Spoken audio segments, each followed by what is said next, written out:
Shri M N Karassery, ഭരണത്തെ പോലെ തന്നെ പ്രധാനമാണല്ലോ പ്രതിപക്ഷ പ്രവർത്തനം. നമ്മളൊരു പതിറ്റാണ്ടിന് ശേഷം ഇടതുമുന്നണിയെ പ്രതിപക്ഷത്തെ കാണുകയാണ്.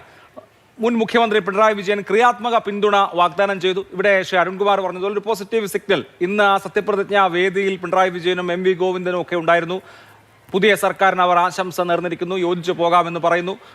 മുഖ്യമന്ത്രി ആദ്യം തന്നെ മുൻ മുഖ്യമന്ത്രിയെ പോയി കണ്ടിരുന്നു. ഇങ്ങനെയൊക്കെയുള്ള അന്തരീക്ഷമുണ്ട്. അപ്പോൾ കേരളത്തിൽ പുതിയ സർക്കാരിന് കാര്യങ്ങൾ ട്രാക്കിലേക്ക് കൊണ്ടുപോകാനുള്ളൊരു ടൈം കിട്ടുകയാണെന്ന് വിചാരിക്കുന്നോ? തീർച്ചയായിട്ടും. എനിക്ക് ശ്രീ പിണറായി വിജയനും എം വി ഗോവിന്ദൻ മാഷൊക്കെ ആ പരിപാടിയിൽ പങ്കെടുത്തതിൻ്റെ ദൃശ്യങ്ങൾ കണ്ടപ്പോൾ വളരെ അഭിമാനം തോന്നി, സന്തോഷം തോന്നി.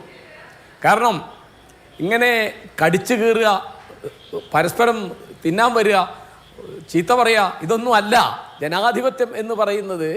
അപ്പുറത്തും ഇപ്പുറത്തും ആണെങ്കിലും അതിനേതാണ്ട് തുല്യ പ്രാധാന്യമാണ്. അതുകൊണ്ടാണല്ലോ പ്രതിപക്ഷ നേതാവിന് ക്യാബിനറ്റ് റാങ്ക് കൊടുക്കുന്നത്. അപ്പോൾ വി ഡി സതീശൻ അദ്ദേഹത്തെ വീട്ടിൽ ചെന്ന് കണ്ട് ക്ഷണിച്ചതും അദ്ദേഹം ആ ക്ഷണം സ്വീകരിച്ചതും എം വി ഗോവിന്ദൻ മാഷ് വന്നതും ഒക്കെ തീർത്തും മലയാളികൾക്ക് അഭിമാനിക്കാവുന്ന ഒരു സംഗതിയാണ്. നമ്മുടെ ജനാധിപത്യം എന്ന് പറയുന്നത് ഭരണപക്ഷം മാത്രമല്ല പ്രതിപക്ഷവും ചേർന്നതാണ്, പ്രതിപക്ഷം മാത്രമല്ല ഭരണപക്ഷവും ചേർന്നതാണ്. അതൊരു കൂട്ടക്ഷരമാണ് എന്ന് ഞാൻ നേരത്തെ ഒരു ലേഖനം എഴുതിയിരുന്നു മാതൃഭൂമിയിൽ.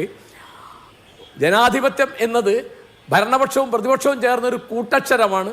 അതിൻ്റെ ഒരു പ്രകടനമായിട്ടാണ് കണ്ടത്. എനിക്ക് വളരെ മനസ്സ് നിറഞ്ഞു ഇന്ന് ഇത് കണ്ടപ്പോൾ.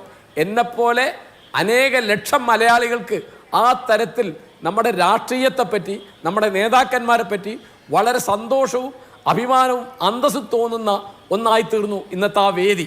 അതിന് ഞാൻ ഭരണപക്ഷത്തെയും പ്രതിപക്ഷത്തെയും എല്ലാ മലയാളികൾക്കും വേണ്ടി അഭിനന്ദിക്കുന്നു. തീർച്ചയായിട്ടും.